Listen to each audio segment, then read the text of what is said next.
Islamabad high court के 5 जजेस ने आज बाकायदा तौर पे कानूनी जंग लड़ने का फैसला कर लिया है और बड़ी ही इंपॉर्टेंट दरख्वास्त आज सुप्रीम कोर्ट ऑफ पाकिस्तान में दायर कर दी है। ये वही 5 जजेस हैं जिन्होंने माजी में एजेंसियों की मुदाखलत के हवाले से एक ख़त लिखा था और उस ख़त में कहा था कि एजेंसियाँ हमारे काम में इंटरफेरेंस कर रही हैं, एजेंसियाँ अदालती अमूर में मुदाखलत कर रही हैं, एजेंसियाँ हमारे अजीज़ व अकारों को डरा रही हैं, धमका रही हैं, प्रेशराइज़ कर रही हैं और हमारे ऊपर बहुत ज़्यादा प्रेशर है। और एक मरतबा फिर से ये 5 जजेस जो हैं वो डट चुके हैं और अपना कानूनी हक लेने के लिए किसी भी हद तक जाने के लिए तैयार हैं। वुकला का इंतज़ाम कर लिया गया है और इन्होंने 2 वुकला का इंतखाब किया है और 2 वुकला इनका सुप्रीम कोर्ट ऑफ पाकिस्तान में मुकदमा लड़ेंगे और सुप्रीम कोर्ट ऑफ पाकिस्तान में आज बाकायदा तौर पे इन 5 जजेस की जानब से दरख्वास्त दायर कर दी गई है। मैं आज के इस वीलॉग में आपके सामने ये दरख्वास्त रखने जा रहा हूँ और आपको बताऊंगा कि इस दरख्वास्त में क्या मौक़िफ़ इख्तियार किया गया है, मामला कहाँ से शुरू हुआ और अब किस नोयत का ये सेंसिटिव मामला है, और दूसरे नंबर पे इस दरख्वास्त में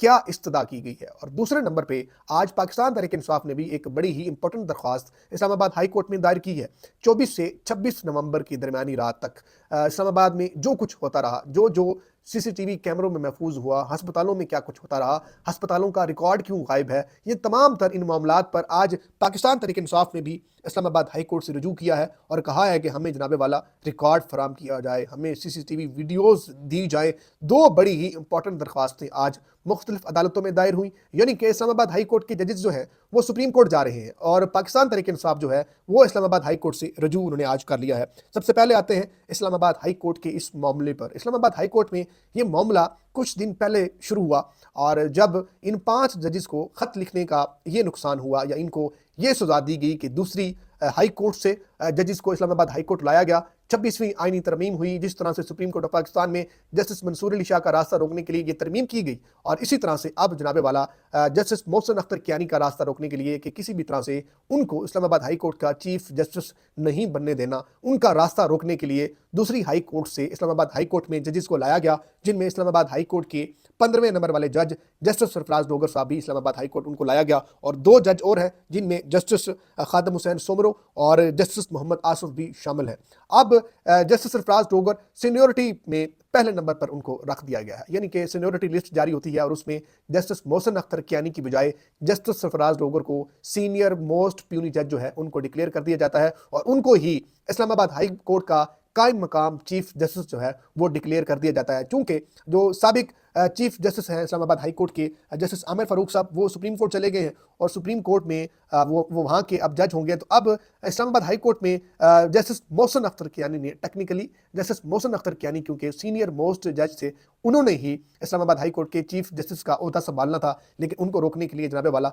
जस्टिस सरफराज डोगर का इस्तेमाल किया जा रहा है। अब 5 जजेस जो हैं वो डट चुके हैं और मुतफिका तौर पे इन जजेस ने एक दरख्वास्त भी आज दायर कर दी है सुप्रीम कोर्ट ऑफ पाकिस्तान में इस सीनियोरिटी लिस्ट के हवाले से और इन जजेस को ट्रांसफर करने के हवाले से उन्होंने जो मौक़िफ़ इख्तियार किया है मैं आपके सामने रखने जा रहा हूँ। 5 जजेस हैं जनाबे वाला, इनमें जस्टिस मोहसिन अख्तर कियानी, जस्टिस समन रिफत, जस्टिस बाबर सतार और जस्टिस तारिक महमूद जंगीरी और जस्टिस सरदार इजाज़ इसहाक खान। तो ये 5 जजेस हैं, इन्होंने आज एक दरख्वास्त लिखी है, दरख्वास्त दायर की है सुप्रीम कोर्ट ऑफ पाकिस्तान में और उसमें मौक़िफ़ इख्तियार किया है कि क्या इस्लामाबाद हाई कोर्ट में तैनात किए गए 3 नए जजेस को अवामी मफाद के लिए ट्रांसफ़र किया गया है या फिर किसी खारजी मकसद के लिए। पहला सवाल पूछा है इन्होंने अपनी इस दरख्वास्त में सुप्रीम कोर्ट ऑफ पाकिस्तान से और दूसरे नंबर पर उन्होंने लिखा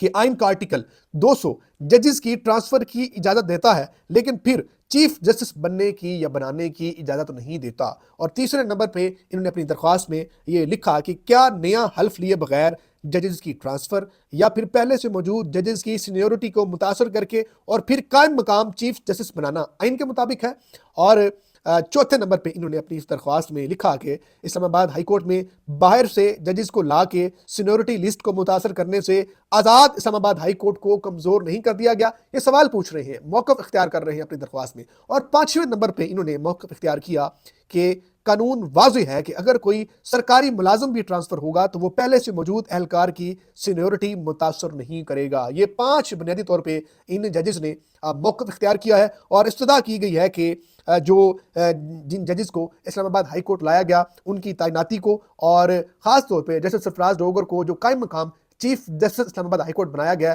ان کی اس نوٹیفیکیشن کو غیر قانونی قرار دے دیا جائے، اور یہ جو 5 سوالات پوچھے ہیں ان 5 ججز نے اپنی اس درخواست میں، ان کو بھی ظاہر سی بات ہے اب سپریم کورٹ آف پاکستان میں دیکھا جائے گا، اور وہاں پہ جو غالباً آئینی بینچ ہوگا یا پھر دیکھتے ہیں کوئی ریگولر بینچ بنتا ہے کیا ہوتا ہے سپریم کورٹ آف پاکستان میں. لیکن معاملہ جو ہے بہرحال سپریم کورٹ آف پاکستان میں پہنچ چکا ہے، اور اب سپریم کورٹ آف پاکستان ہی اسلام آباد ہائی کورٹ کی ان ججز کی سینیورٹی کے معاملے کو دیکھے گی کہ کیا جسٹس افراز ڈوگر ہی اسلام آباد ہائی کورٹ کے چیف جسٹس بنیں گے، یا پھر جسٹس محسن اختر کیانی سینیورٹی میں پہلے نمبر پہ ہیں اور ان کو ہی اسلام آباد ہائی کورٹ کا چیف جسٹس بننا ہوگا. یہ تو سپریم کورٹ آف پاکستان ہی طے کرے گی. اب دوسرے نمبر پہ بڑی ہی امپورٹنٹ درخواست جو ہے وہ پاکستان تحریک انصاف نے بھی آج اسلام آباد ہائی کورٹ میں دائر کی ہے، اور اس درخواست میں موقف اختیار کیا گیا ہے کہ 24 سے 26 نومبر کے درمیان پاکستان تحریک انصاف جو ہے وہ جمہوری طور پہ احتجاج کر رہی تھی، اور 26 نومبر چنگی سے ڈی چوک تک متعدد کارکنان جاں بحق ہوئے ہیں اور زخمی ہوئے. 26 نومبر کو 0 پوائنٹ سے ہم نے دوبارہ احتجاج کیا، پرامن احتجاج کے باوجود ہمارے اوپر اٹیک ہوا اور متعدد مظاہرین گولیوں سے زخمی ہوئے. 26 نومبر بلو ایریا ملحقہ علاقوں میں بجلی بند کر دی گئی، معلومات کے لیے درخواستیں دی لیکن ہمیں معلومات نہیں دی گئی، اور زخمی اور جاں بحق کارکنان کی جو رپورٹس ہیں، جو میڈیکل رپورٹس ہیں، جو ان کی پوسٹ مارٹم رپورٹس ہیں، ہم نے مختلف ہسپتال جا کے وہ لینے کی کوشش کی، لیکن جو سرکاری ہسپتال ہیں ہمیں وہ رپورٹس نہیں دے رہے، اور ان میں پیمز پولی کلینک اور سی ڈی اے کا ایک ہاسپٹل ہے اور دیگر ہاسپٹلس کو بھی اس میں فریق بنایا گیا ہے، اور کہا گیا ہے کہ آپ ان ہسپتالوں کو جو ان کے ایم ایس ہیں یا جو دیگر جو ان کے کرتے دھرتے ہیں ان کو بلایا جائے، اور ہمیں جو ہسپتالوں کے اندر جو ریکارڈ ہے وہ فراہم کیا جائے، اور اسلام آباد کی مختلف جو سی سی ٹی وی کیمرے ہیں وہاں کی ہمیں فوٹیج بھی دکھائی جائے کہ یہ جو معاملہ ہوا ہے 24 سے 26 نومبر کے درمیان، تاکہ دودھ کا دودھ اور پانی کا پانی ہو سکے. یہ معاملہ بھی اسلام آباد ہائی کورٹ میں آ چکا ہے. اب دیکھتے ہیں کہ اس پر کون سے جج جو ہیں وہ اس کیس کی سماعت کرتے ہیں اور کیا اس میں آرڈر سامنے آتے ہیں. لیکن سب سے بڑی خبر اس وقت یہی تھی کہ اسلام آباد ہائی کورٹ کے 5 ججز نے طبلِ جنگ بجا دیا ہے اور اپنے لیے قانونی جنگ لڑنے کا انہوں نے فیصلہ کر لیا. مزید جو بھی ڈیولپمنٹس ہوں گی شہر اقتدار کی، آپ کو اس پیج سے، اس یوٹیوب چینل سے آگاہ رکھیں گے. اپنے ارد گرد لوگوں کا ڈھیر سارا خیال رکھیں. اللہ نگہبان.